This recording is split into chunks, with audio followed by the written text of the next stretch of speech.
Puji Tuhan, haleluya. Salam saudara kekasih dalam Tuhan. Kita beri kemuliaan buat Tuhan Yesus. Haleluya. Terima kasih buat kehadiran Bapak Ibu saudara kekasih dalam Tuhan. Terima kasih juga buat kehadiran ada Bapak Pendeta Pak Agustinus bersama dengan keluarga. Selamat datang Bapak. Amin. Tuhan memberkati kita semuanya. Mari Bapak Ibu saudara kekasih dalam Tuhan, kita mau datang kepada Tuhan. Kita mau arahkan segenap seluruh hidup kita kepada Tuhan. Kita mau datang bersyukur. Kita mau menyembah Raja kita, Raja di atas segala raja. Haleluya, haleluya, haleluya, haleluya. Kita sembah Dia dalam roh dan kebenaran. Haleluya, haleluya, haleluya. Glory, haleluya. Kami mau hati-Mu Bapa ada bagi kami. Kami mau Engkau Tuhan ada bagi kami. Kami mau Tuhan, kami rindu ucapan-Mu Bapa. Kami rindu kuasa-Mu memenuhi seluruh hidup kami. Glory, haleluya, haleluya, glory, Jesus, haleluya, haleluya. Kami bersyukur Bapa, kami bersyukur buat kasih-Mu, kami bersyukur buat segala anugerah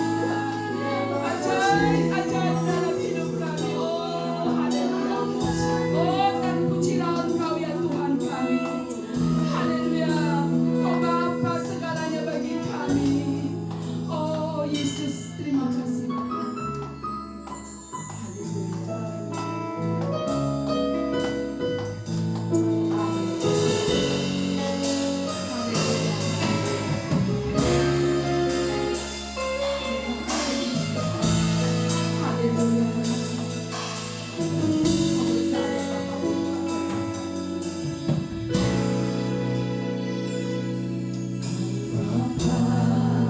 Yang mengasihi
Pencipta langit dan bumi dan segala isinya.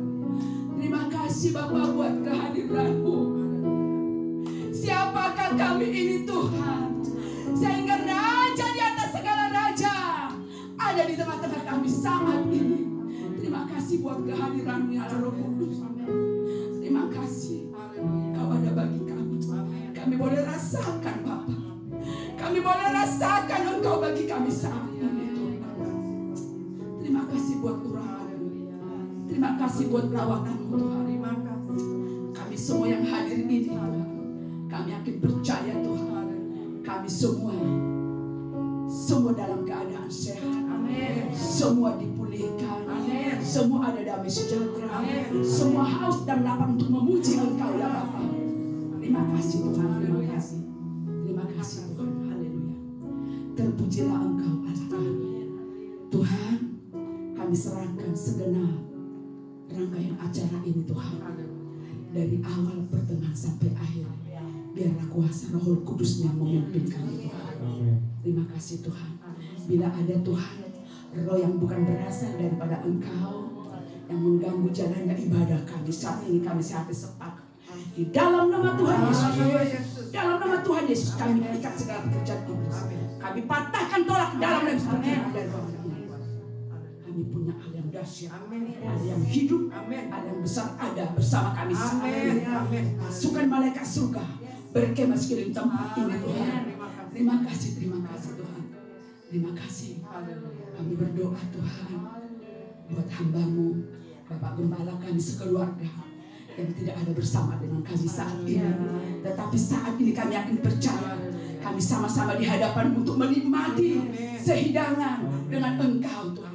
Menikmati kasih kemurahan-Mu ya Bapak. Berkati keluarga Bapak Gembala yang tidak ada bersama kami saat ini. Tuhan, kami bersyukur.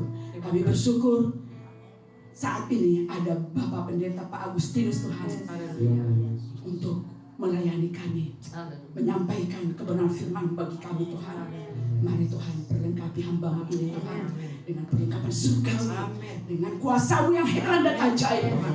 Engkau pakai hamba-Mu ini Tuhan untuk menyampaikan kabar keselamatan, kabar kebenaran itu bagi kami. Karena saat ini Tuhan kami butuh Engkau. Kami rindu Tuhan dengan lawatan-Mu. Kami rindu Tuhan firman-Mu Tuhan.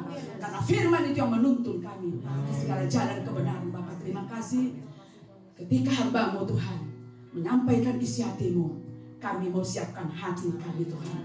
Biarlah Tuhan firman yang disampaikan kepada kami jatuh kepada hati kami, di tanah hati kami yang subur. Ketika firman-Mu disampaikan, boleh bertumbuh berakar dan berbuah dalam hidup kami. Dan kami Tuhan Kau mampukan untuk melakukannya Bapak. Sehingga firman-Mu Tuhan mengeluarkan buah-buah yang manis Tuhan. Untuk kami boleh Tuhan berikan, kami saksikan kepada saudara kami. Terima kasih Tuhan, terima kasih. Dalam nama Yesus, kami mulai ibadah ini. Haleluya. Yang siap memuji-muji Tuhan dan yang percaya sama-sama katakan amin. Haleluya. Kita tetap dalam hadirat Tuhan, kita tetap dalam posisi berdiri. Mari kita bersuka. Haleluya, haleluya. Mari kita bersuka dengan Tuhan. Hari ini adalah hari yang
Nah, puji Tuhan, saya kembali di tempat ini. Kalau nggak salah ini udah 4 atau 5 kali saya melayani di tempat ini. Berarti saudara semua adalah keluarga rohani saya. Amin. Amin. Puji Tuhan. Nah, Bapak Ibu, saya senang karena terakhir saya melayani di sini, tim musiknya cuma 2. Sekarang udah komplit. Kita beri tepuk tangan buat Tuhan. Amin. Haleluya. Ya, jadi lebih meriah. Kita doakan supaya bisa seperti ini terus, amin. Amin.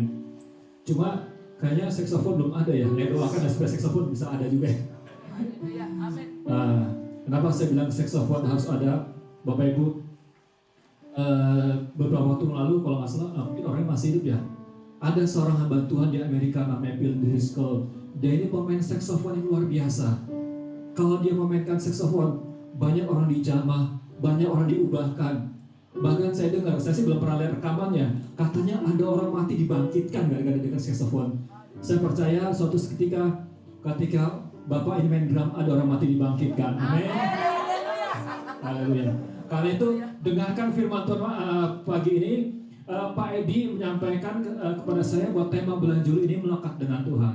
Nah, Bapak Ibu, beberapa waktu yang lalu saya sudah menyampaikan kebenaran tentang hidup di dalam kuasa firman. Nah, siang ini saya akan menyampaikan kebenaran tentang bersekutu dengan Roh.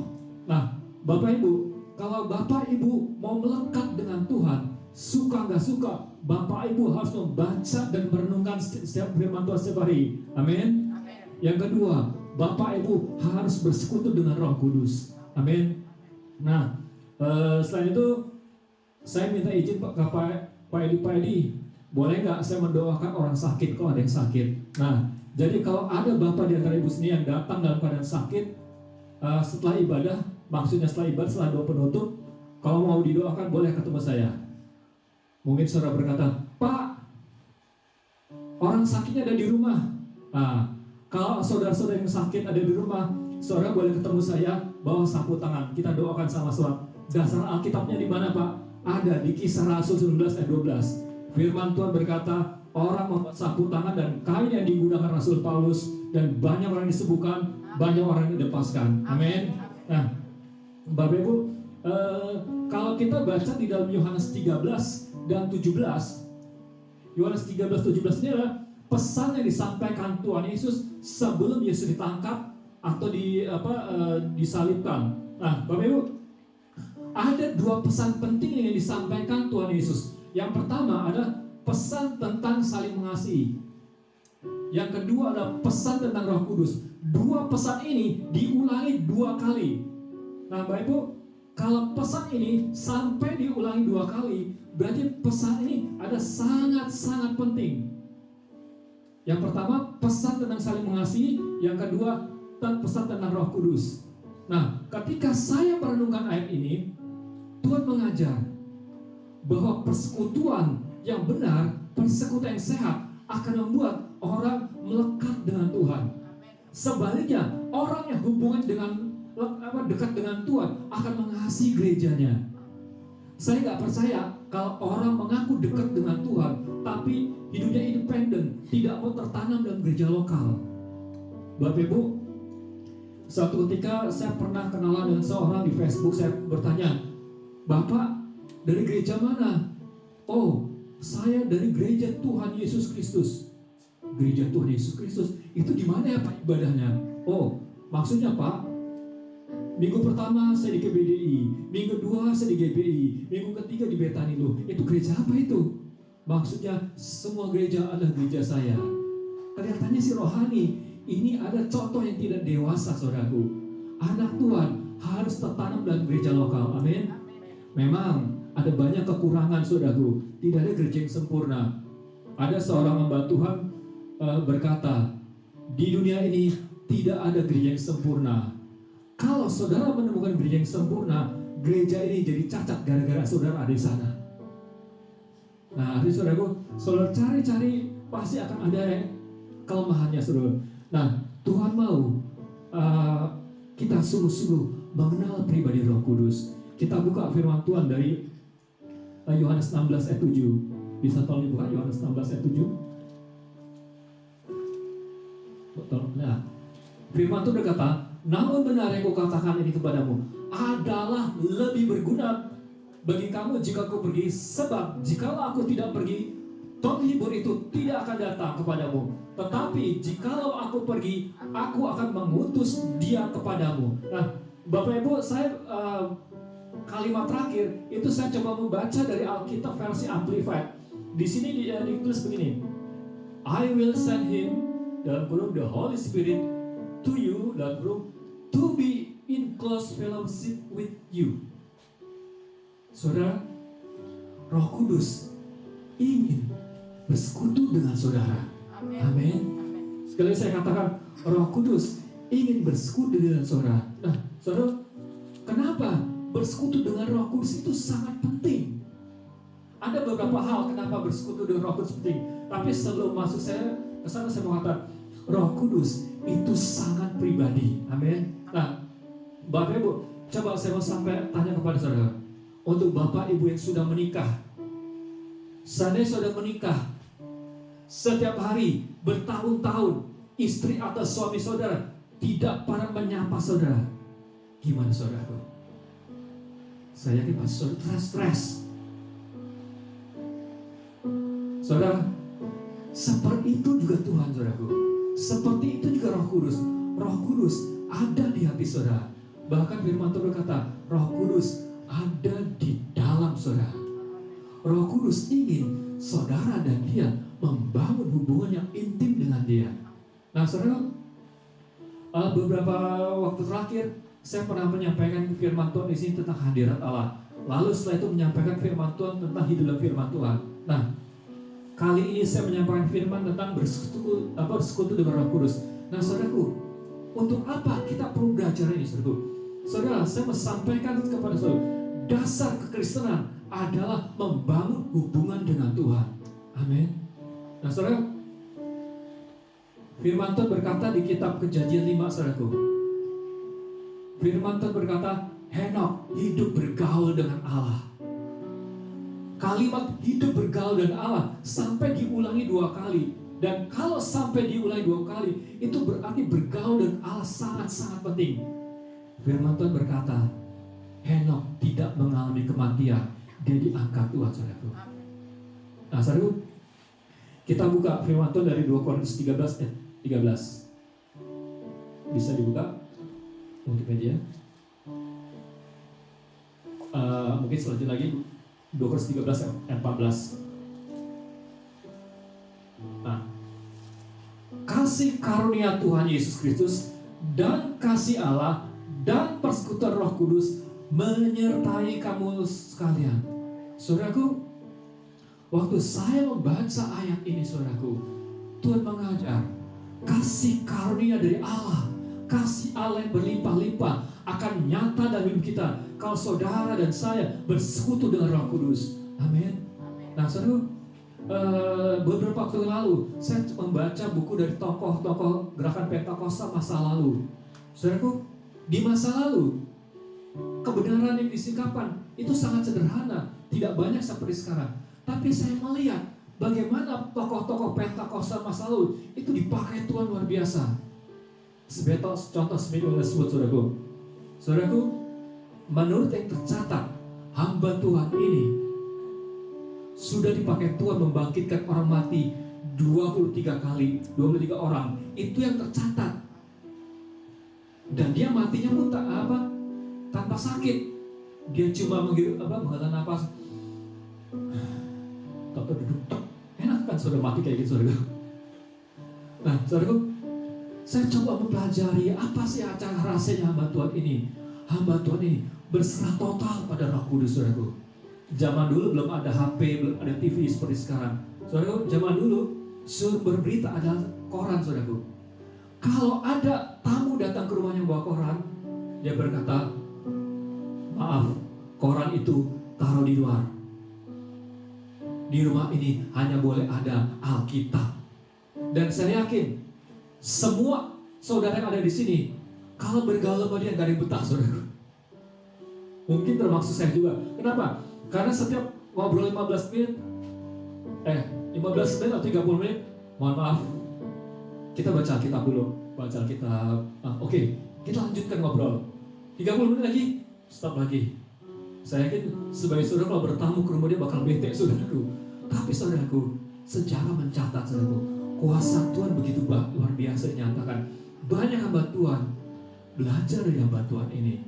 Dan saudara, Bapak Smith ini, dia tidak pernah bisa baca tulis saudaraku. Dia baru bisa baca tulis setelah menikah, diajari oleh istrinya. Dan satu-satunya buku yang dia baca adalah Alkitab saudaraku. Jadi saudaraku, kalau saudara dan saya bersekutu dengan Tuhan, saudara akan lihat anugerah Allah melimpah. Nah, berkat apa aja yang terjadi saudaraku kalau kita semua bersekutu dengan Roh Kudus? Kita buka firman Tuhan dari 1 Korintus 12 ayat 9 dan 10. 1 Korintus 2, 1 Korintus 2, maaf 1 Korintus 2 bukan 1 Korintus 12. 1 Korintus 2 ayat 9 dan 10. Firman Tuhan berkata, tetapi seperti ada tertulis, apa yang tidak pernah dilihat oleh mata dan tidak pernah didengar oleh telinga, yang tidak pernah timbul dalam hati manusia, semua yang disediakan Allah untuk mereka yang mengasihi Dia. Ayat 10 ya. Karena kepada kita Allah telah menyatakan oleh Roh, sebab Roh menyelidiki segala sesuatu, bahkan hal yang tersembunyi dalam diri Allah. Nah saudaraku, kalau saudara bersekutu dengan Roh Kudus, saudara akan mengenal apa yang menjadi isi hati Tuhan. Sekali lagi, kalau saudara bersekutu dengan Roh Kudus, saudara akan mengenal apa yang menjadi isi hati Tuhan. Saudaraku, dalam pengalaman saya melayani orang sakit, ada orang yang mengalami kesembuhan, tapi ada juga orang yang tidak mengalami kesembuhan. Nah, untuk orang-orang yang tidak mengalami kesembuhan, saya selalu mengajar mereka dua hal: baca dan renungkan Alkitab. Dua, belajarlah membangun hubungan dengan Roh Kudus. Sebab kenapa? Yang paling tahu kenapa orang ini tidak mengalami kesembuhan adalah Tuhan, saudaraku. Seringkali orang berkata, Pak, Tuhan izinkan saya mengalami sakit, Tuhan izinkan saya mengalami begini. Oke, mungkin memang benar Tuhan izinkan. Kalau memang Tuhan izinkan, saudara harus tahu kenapa Tuhan izinkan. Sebab saudara adalah anak Allah. Nah, coba saya mau tanya kepada saudaraku, seandainya saya ada seorang preman, apakah bapak dan ibu akan mengizinkan saya menghajar anak saudara? Pasti saudara tidak mengizinkan. Demikian pula saudara, Allah kita adalah Bapa yang baik. Bapa kita tidak akan mengizinkan saudara yang adalah anak-anaknya dihajar oleh iblis. Kalau kita sempat mengalami hal yang buruk, saudara datang kepada Tuhan. Saudara bertanya kepada Tuhan, Tuhan, kenapa ya saya mengalami satu hal yang buruk? Saya bisa bicara begini karena saya sudah ngalamin, saudaraku. Saudara, kalau saudara perhatikan, coba Bapak masih ke sini benar. Oke. Coba lihat tangan kanan saya normal nggak? Nggak, lurus atau nggak? Silakan lurus. Tangan kanan saya nggak lurus, saudaraku, karena saya pernah mengalami kecelakaan, saudaraku. Berkali-kali saya mendoakan orang yang punya masalah tulang belang jadi normal, bahkan orang yang pinggulnya bergeser jadi normal. Ketika saya mengalami kecelakaan, kok nggak sembuh total tuh? Sekarang sih udah sembuh tuh, tapi nggak sempurna gitu ya. Akhirnya saudaraku, ketika saya datang ke hadapan Tuhan, Tuhan berkata, aku sengaja biarkan ini terjadi supaya engkau tahu mujizat kesembuhan yang terjadi dalam pelayananmu itu bukan karena tanganmu, tapi karena tanganku. Nah, dari saudaraku, kalau saudara hari-hari sedang mengalami masalah, bersekutulah dengan Tuhan. Apakah masalah saudara akan otomatis beres? Enggak juga. Tapi paling tidak, saudara akan tahu kenapa ya Tuhan biarkan itu terjadi. Mungkin karena ada dosa yang saudara buat, mungkin juga enggak. Tangkaplah isi hati Tuhan. Amin. Nah, ketika berbicara 1 Korintus 2 ayat 9 dan 10 ini, banyak hamba Tuhan mengatakan ini adalah berkat yang tidak terduga-duga. Sebenarnya keliru, saudara. Kalau saudara baca pasal 2 ini keseluruhan, ini bukan bicara berkat materi, bukan bicara berkat jasmani. Ini adalah berbicara tentang isi hati Tuhan. Nah, makanya di waktu lalu dalam ibadah terakhir saya melayani di sini, saudara boleh lihat lagi rekamannya. Saya mengajarkan membaca Alkitab harus dengan teliti, jangan serampangan, supaya saudara ngerti maksudnya. Jadi yang pertama, kenapa Bapak dan Ibu dan saudara harus bersekutu dengan Roh Kudus? Bersekutu dengan Roh Kudus akan membuat Bapak dan Ibu mengenal isi hati Tuhan. Amin. Nah, yang kedua, kita buka Galatia 5 ayat 16. Galatia 5 ayat 16. Maksudku, hiduplah oleh Roh, maka kamu tidak akan menuruti keinginan daging. Nah, yang disebut hidup dalam Roh, saya sudah pernah mengajar di sini. Hidup dalam Roh adalah membiasakan diri bersekutu dengan Roh Kudus dan mentaati Roh Kudus. Itulah yang disebut hidup dalam Roh. Nah, saudaraku, kalau yang sudah hidup dalam Roh, karakter saudara yang berubah akan berubah. Amin. Nah, ada seorang tokoh dari aliran Kristen Injil, saudaraku. Dia mengecam orang-orang Pentakosta. Dia mengatakan, oh, apa itu orang Pentakosta dan karismatik? Cuma semangat aja, tapi hidupnya nggak beda dengan orang yang tidak mengenal baptisan Roh Kudus. Saudaraku, kenapa orang beraliran Pentakosta dan karismatik sudah mengalami baptisan Roh Kudus, sudah mengalami bahasa roh, tapi hidupnya nggak berubah? Karena dia tidak bersekutu dengan Roh Kudus. Nah, siang ini saya mau sampaikan kepada Bapak Ibu saudara sekalian, bersekutulah dengan Roh Kudus. Karakter saudara akan makin berubah. Ya, tentu tidak sekejap, saudaraku, tapi Tuhan akan membuka jalan, saudaraku. Misalnya ada di antara Bapak Ibu sini yang punya masalah dan percabulan. Terbukalah di hadapan Tuhan. Tuhan, aku masih kalah terus dengan dosa ini. Gimana caranya Tuhan? Tuhan pasti akan menyingkapkan oleh Roh Kudus. Mungkin ada di antara saudaraku, masalahnya bukan percabulan, masalah gampang sekali marah. Datang ke hadapan Tuhan. Tuhan, aku ini gampang marah Tuhan. Tolong Tuhan. Tolong aku Tuhan, supaya aku bisa mengatasi. Roh Kudus akan membukakan kepada saudara apa yang harus dilakukan, saudaraku. Saudaraku, siang ini saya mau sampaikan, seburuk apapun karakter saudara, seburuk apapun perilaku saudara, saudara akan berubah kalau saudara bergaul dengan Roh Kudus. Amin. Karena itu saya minta kepada umat Tuhan yang tempat ini, bangunlah hubungan dengan Roh Kudus. Jadi yang pertama, kalau saudara bersekutu dengan Roh Kudus, yang pertama, saudara akan mengenal isi hati Tuhan. Yang kedua, karakter saudara akan berubah. Nah, yang ketiga, kita lihat dari Lukas 4 ayat 1 dan 14. Lukas 4 ayat 1 dan 14. Firman Tuhan berkata di sini, Yesus yang penuh dengan Roh Kudus kembali dari sungai Yordan, lalu dibawa oleh Roh Kudus ke padang gurun. Bukan ayat 14 ya, ayat 14.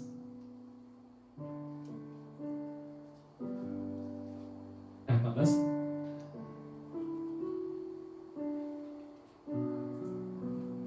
Dalam kuasa Roh, kembalilah Yesus ke Galilea, dan tersiarlah kabar tentang dia di seluruh daerah itu. Saudaraku, Lukas 4 ayat 1 mengatakan Yesus penuh Roh Kudus. Lukas 4 ayat 14 mengatakan Yesus hidup dalam kuasa Roh.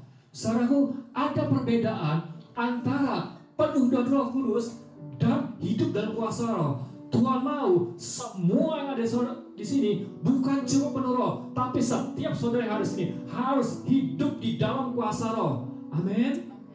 Sekali lagi, setiap saudara ada di tempat ini harus hidup di dalam kuasa Roh. Nah, mungkin saudara bertanya, Pak, kenapa saya harus hidup dalam kuasa Roh? Saya kan bukan seorang pendeta, saya kan bukan seorang pengkhotbah, saya bukan seorang pelayan mimbar. Mungkin benar, saudara di tempat ini bukan jemaat biasa. Tapi saudaraku, Tuhan mau setiap saudara harus hidup dalam kuasa Roh. Kenapa? Karena Tuhan mau setiap saudara jadi berkat bagi keluarga saudara, bagi tetangga-tetangga saudara. Amin. Saudara, hiduplah dalam kuasa roh. Indah saudara hidup dalam kuasa roh. Nah, waktu Piala Dunia tahun 1990 kalau nggak salah, saya pernah cerita di sini. Nah, itu Maradona dan tim Argentina masuk ke final, tapi kalah. Maradona mencucurkan air mata. Lalu ada seorang wartawan bertanya, "Hey Diego, kenapa Anda bersedih? Bukankah tahun 86 Anda sudah juara 1? Juara 2 bukanlah prestasi yang buruk, bukan?"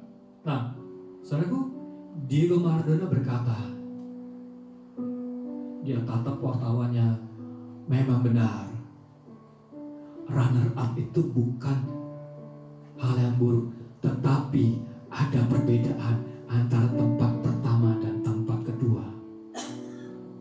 Saudaraku, memang saudaraku, jadi Kristen biasa-biasa aja nggak salah, tapi saudaraku, ada sesuatu yang luar biasa ketika kuasa Allah nyata dalam hidup saudara.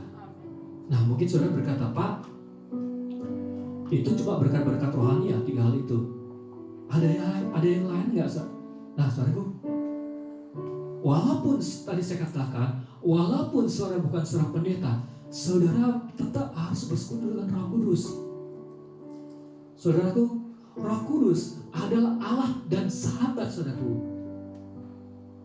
Tuhan tidak mau saudara mengalami hal yang buruk. Sebagai contoh, dalam hal memilih jodoh, libatkanlah Roh Kudus saudaraku. Seringkali ada anak-anak Tuhan, pernah ada seorang ibu ketemu kepada kami saudaraku, menangis. Ibu ini menangis karena dia sering disepelekan oleh menantunya, sering dihina-hina oleh menantunya. Saudaraku, kalau saudara bersekutu dengan Roh Kudus akan menghindarkan saudara dari hal-hal seperti ini. Biasakan melibatkan Roh Kudus bukan cuma untuk hal pelayanan saudaraku, tapi untuk hal sehari-hari. Memilih pekerjaan saudaraku, libatkanlah Roh Kudus. Saudaraku, jangankan orang di luar Tuhan, anak Tuhan aja ada kalanya gak jujur dan suka menipu saudaraku. Saya bisa ngomong gini karena saya pernah alami ditipu anak Tuhan, mahasiswa teologi saudaraku. Wah, mulai sejak itu itu membukakan saya, menyadarkan diri saya mengajar kepada orang, biasakan bersekutu dengan Roh Kudus. Buatlah keputusan bukan cuma untuk pelayanan, keputusan untuk kerja, keputusan untuk memilih jodoh, libatkanlah Roh Kudus. Amin. Nah, sekarang bagaimana caranya supaya kita bisa membangun hubungan dengan Roh Kudus? Nah, saudaraku, kita lihat dari Yohanes 14 ayat 16. Yohanes 14 ayat 16. Firman Tuhan berkata, "Aku akan minta kepada Bapa, dan Ia akan memberikan kepadamu seorang penolong yang lain, supaya Ia menyertai kamu selama-lamanya." Kenapa Roh Kudus menyertai kita selama-lamanya? Karena Roh Kudus ada di dalam kita. Amin. Nah, saudaraku, ini kebiasaan saya. Saudara mau tiru, saya boleh. Kalau mau ikut juga boleh. Saya punya kebiasaan setiap bangun pagi, biasa saudaraku, saya bangun pagi ke kamar mandi. Saya hampir mirip kayak orang agama seberang.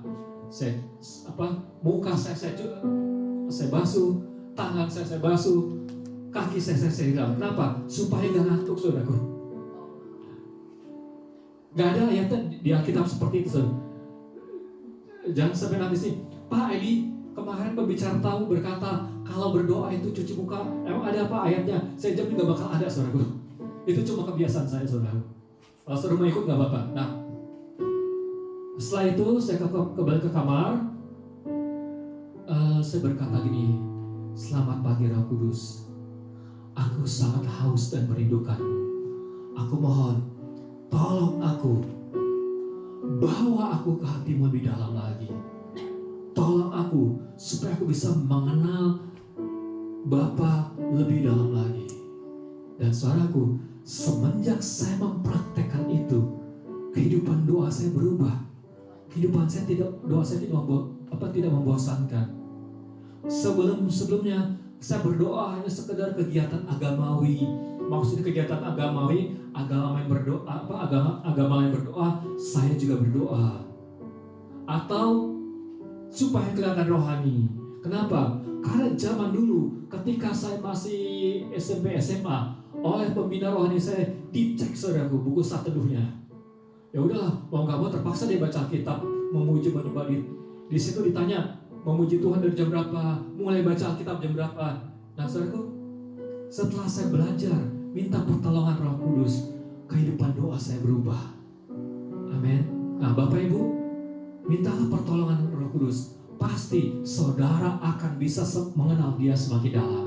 Nah, yang kedua saudaraku, kita lihat dari 1 Korintus 14 ayat 4 dan 18. Siapa yang berkata-kata dengan bahasa roh, ia membangun dirinya sendiri, tetapi siapa yang bernubuat, ia membangun jemaat. Nah, coba lihat ayat 18-nya. Aku mengucap syukur kepada Allah bahwa aku berkata-kata dengan bahasa roh lebih daripada kamu semua. Nah, saudara, di ayat 4 Paulus mengatakan, ketika kita berbahasa roh, kita sedang membangun dirinya sendiri. Di ayat 18 mengatakan, Paulus mengatakan, aku bersyukur berbahasa roh lebih dari kamu semua. Berarti saudaraku, ada sesuatu yang luar biasa ketika saudara berdoa dalam bahasa roh. Apanya yang luar biasa? Apanya yang dibangun ketika kita berbahasa roh? Ketika saya coba membaca ayat ini, saya baca bolak-balik, saya tidak terlalu mengerti saudaraku. Akhirnya saya disingkapkan ketika saya membaca ayat 2-nya. Coba 1 Korintus 14 ayat 2. Nah, siapa yang berkata-kata dengan bahasa roh tidak berkata kepada manusia, tetapi kepada Allah. Sebab tidak ada seorang pun yang mengerti bahasanya. Perhatikan ini. Oleh roh, ia mengucapkan hal-hal yang rahasia. Perhatikan kata rahasia, saudara. Saya coba merenungkan ayat ini. Apa maksud ayat ini? Jadi saudaraku, ketika saudara berbicara dalam bahasa roh, itu saudara seperti orang menyampaikan bahasa sandi. Saudaraku, zaman perang dulu saudaraku, itu misalnya Amerika mau ngebom Jepang, itu tim telekomunikasinya tidak berkata kita akan mengebom Hiroshima. Dia tidak berkata seperti itu saudaraku. Apa yang dia kata? Dia pakai bahasa sandi. Mungkin ya, kita kirim durian ke Shanghai misalnya saudaraku, pakai bahasa sandi. Nah, orang-orang intelijen yang mengucapkan bahasa sandi itu, dia bukan cuma mengucapkan, tapi lama-lama dia juga tahu artinya apa. Nah saudaraku, Tuhan kasih pengertian nih, ketika saudara membiasakan diri bahasa roh, saudara sedang mempertajam mata dan telinga rohani saudara, sehingga saudara akan semakin mengerti isi hati Tuhan. Nah saudaraku, jadi kalau saudara bertanya, apanya yang dibangun ketika bahasa roh? Ketika saudara berbahasa roh, saudara sedang membangun ketajaman saudara. Telinga dan mata rohani saudara akan semakin tajam. Makanya saudara, setiap hari saya membiasakan diri berdoa dalam bahasa roh. Jadi saudara, saya punya kebiasaan memuji menyembah sekitar 20-30 menit. Setelah itu saya berdoa dalam bahasa roh kurang lebih sekitar 60-70 menit saudaraku. Kenapa? Sebab hanya oleh Roh Kudus kita bisa mengenal isi hati Allah saudaraku. Dan saya melihat saudaraku, ketika saya mempraktekkan itu, baca Alkitab itu serasa hidup saudaraku. Saudara kepengen baca Alkitab, serasa Alkitab ini hidup? Biasakan berbahasa roh saudaraku. Sering-sering berdoa dalam bahasa roh. Mintalah pertolongan Roh Kudus. Kepekaan saudara akan tajam. Nah, jadi saudaraku, yang pertama, kalau saudara kepengen bisa bersekutu dengan Roh Kudus, Yang pertama, minta pertolongan Roh Kudus. Yang kedua, sering berbahasa roh. Yang ketiga, saudaraku, hidup di dalam firman. Kita lihat dari Yohanes 16 ayat 13.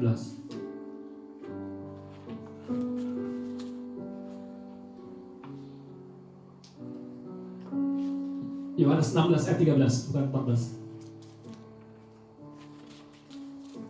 Nah, firman itu berkata, tapi apabila ia datang, yaitu Roh kebenaran, ia akan memimpin kamu ke dalam seluruh kebenaran. Sebab ia tidak berkata-kata dari dirinya sendiri, tetapi segala sesuatu dengannya, itulah yang akan dikatakannya, dan ia akan memberitakan kepadamu hal-hal yang akan datang. Nah, saudaraku, yang ketiga, saudara harus membaca kitab. Tujuannya apa, saudaraku? Supaya saudara tahu apakah pesan yang saudara terima itu dari Roh Kudus atau bukan. Saya mau katakan, Roh Kudus tidak pernah berkata bertentangan dengan firman Tuhan. Saya mau katakan, Roh Kudus tidak pernah berbicara bertentangan dengan firman Tuhan. Kadang-kadang, saudaraku, ada orang mengaku dapat wahyu dari Tuhan, tidak sesuai dengan Alkitab, jalan terus. Di Amerika pernah kejadian, saudaraku, ada seorang hamba Tuhan, dia seorang worship leader terkenal, saudaraku. Dia ngaku dapat, dia sudah beristri, dia ngaku dapat dari Tuhan, harus membangun hubungan dengan seorang wanita yang sudah beristri juga, saudaraku. Akhirnya, saudaraku, terjadilah perselingkuhan. Akhirnya perselingkuhannya terbongkar. Nah, itu sebabnya kita perlu tadi saya katakan, kita perlu tertanam dalam gereja lokal supaya ada yang menegur saudara ketika saudara salah. Dia ada seorang hamba Tuhan yang luar biasa, ketika menyembah Tuhan, kuasa Tuhan dinyatakan, tapi berselingkuh. Saya mau sampaikan, saudaraku, kita semua yang ada di sini, termasuk saya, bisa sesat. Amin. Apa ciri-cirinya orang sesat? Nah, kalau saya bertanya kepada saudara ciri-cirinya orang sesat, pasti macam-macam. Ada yang berkata, oh, orang sesat sombong. Ya, bisa juga. Ada yang berkata, orang sesat hidupnya tidak kudus. Benar juga. Tetapi yang paling benar, orang sesat adalah dia tidak sadar kalau dia sedang sesat. Nah, saudaraku, firman Tuhan dan Roh Kudus tidak pernah bertentangan. Nah, mungkin saudara berkata, Pak, bagaimana kalau saya mendapat tuntunan yang sifatnya abu-abu? Apa maksudnya abu-abu? Firman Tuhan tidak menyatakan itu salah, tapi firman Tuhan juga tidak menyatakan itu benar. Nah, contohnya apa? Misalnya, saudara merasa dituntun Tuhan pindah keluar kota. Misalnya nih, ke Cirebon gitu ya. Nah, untuk pesan-pesan seperti ini, silakan saudara datang ke gembala saudara. Saudara datang ke Pak Edi atau ke Bu Dede yang senior juga di sini. Saudara minta nasihat mereka. Saudara bertanya, Pak, saya dapat pesan seperti ini, Pak. Gimana, Pak? Ini dari Tuhan atau bukan? Biar sama-sama didoakan, saudaraku. Nah, saudaraku, libatkanlah gembala saudaraku. Karena biar bagaimanapun gembala saudaraku, gembala saudara lebih banyak tahu firman Tuhan tentang kita. Amin. Nah, yang terakhir, saudaraku, bagaimana cara bersekutu dengan Roh Kudus? Taati setiap pimpinan Roh Kudus. Firman kita lihat dari Kisah Rasul 8 ayat 29. Kisah Rasul 8 ayat 29. Firman Tuhan berkata, lalu kata Roh kepada Filipus, pergilah ke situ dan dekatilah kereta itu. Nah, saudaraku, Filipus mendapat pernyataan Roh untuk mendatangi kereta ini ditumpangi oleh sida-sida Ethiopia. Oleh karena Filipus taat, saudaraku, Injil masuk ke benua Afrika. Ethiopia adalah kerajaan atau negara pertama yang menjadi Kristen pada masa itu, saudaraku. Injil mulai tersebar ke seluruh dunia. Nah, saudaraku, biasakan mentaati pimpinan Tuhan. Saudara akan lihat hal-hal yang luar biasa terjadi. Saya mau cerita pengalaman hidup saya, saudaraku. Oleh kemurahan Tuhan, saudaraku, saya sudah kenal Tuhan sejak sejak saya SMA. Tapi orang tua saya menentang saya menjadi hamba Tuhan. Saya tidak salahkan sepenuhnya orang tua saya. Karena kenapa? Karena saat itu, saudaraku, sering ada hamba-hamba Tuhan datang ke rumah kita.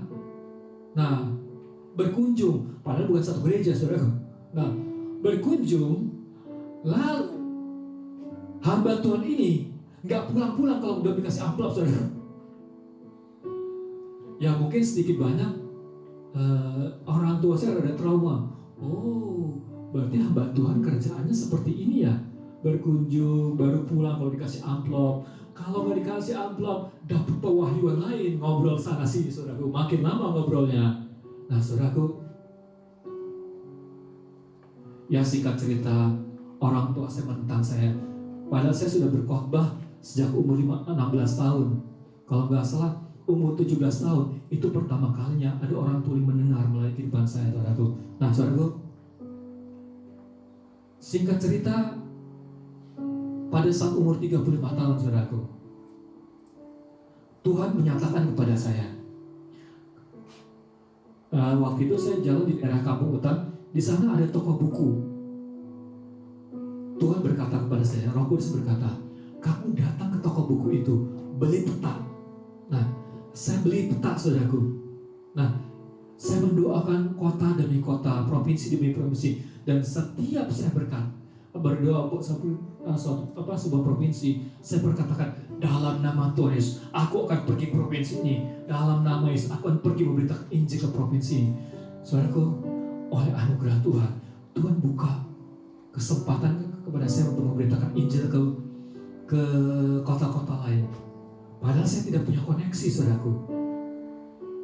Saya tidak punya koneksi banyak pendeta, saudara. Entah gimana ceritanya, Tuhan buka jalan, saudaraku.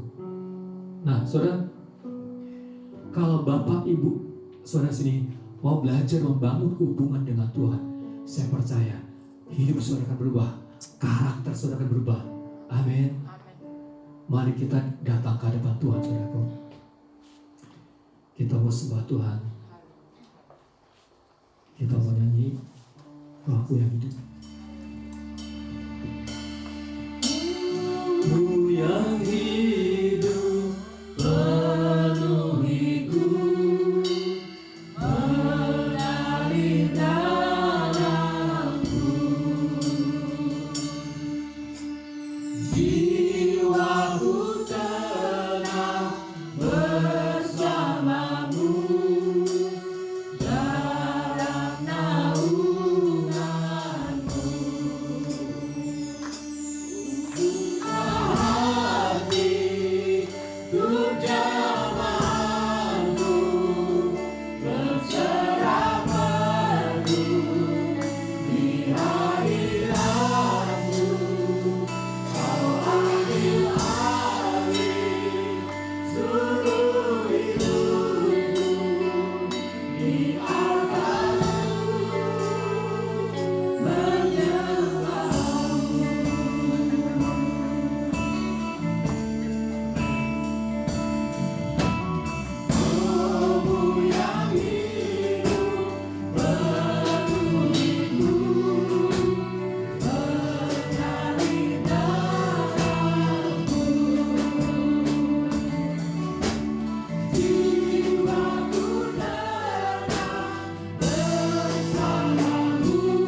Roh Kudus ingin bergaul dengan saudara. Amin. Kalau saudara ingin rindu bersekutu lebih erat dengan Roh Kudus, katakan seperti ini saudaraku. Roh Kudus, tolong aku. Ikuti saya saudara. Roh Kudus, tolong aku. Supaya aku bisa bersekutu lebih erat lagi denganmu. Amin. Saudaraku, praktekkan itu setiap kali saudaraku berdoa. Saya jamin dalam nama Yesus kehidupan doa saudara berubah. Amin. Kita akan tutup doa saudaraku. Makasih Tuhan.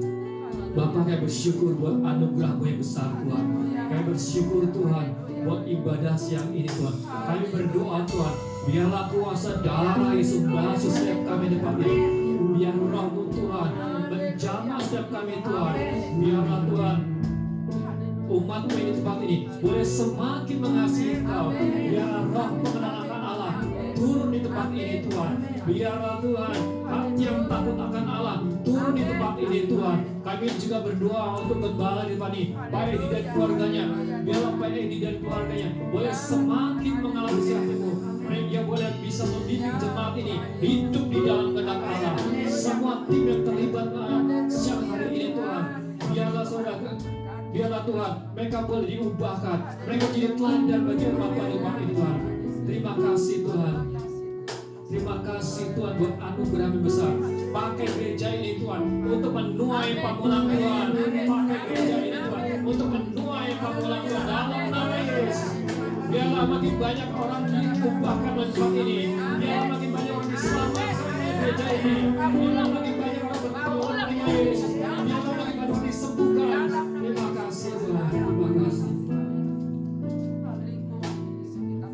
Terima kasih Tuhan.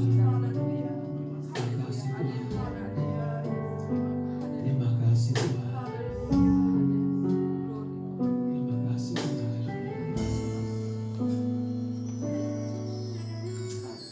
Kita mau tutup ibadah ini saudaraku. Kita naikkan lagu Yahweh saudaraku.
berlimpah-limpah. Dalam nama Yesus, Tuhan melindungi engkau dari segala kecelakaan, dari segala sakit penyakit, dan dari segala malapetaka. Dalam nama Yesus, Tuhan menyinari engkau dan wajahnya dan membuat engkau mengalami hadiratnya. Dalam nama Yesus, Tuhan memberi engkau kasih karunia berlimpah-limpah. Dalam nama Yesus, Tuhan menghadapkan wajahnya kepadamu dan memberi engkau damai sejahtera. Mulai saat ini sampai Tuhan Yesus datang kedua kalinya. Yang percaya katakan amin.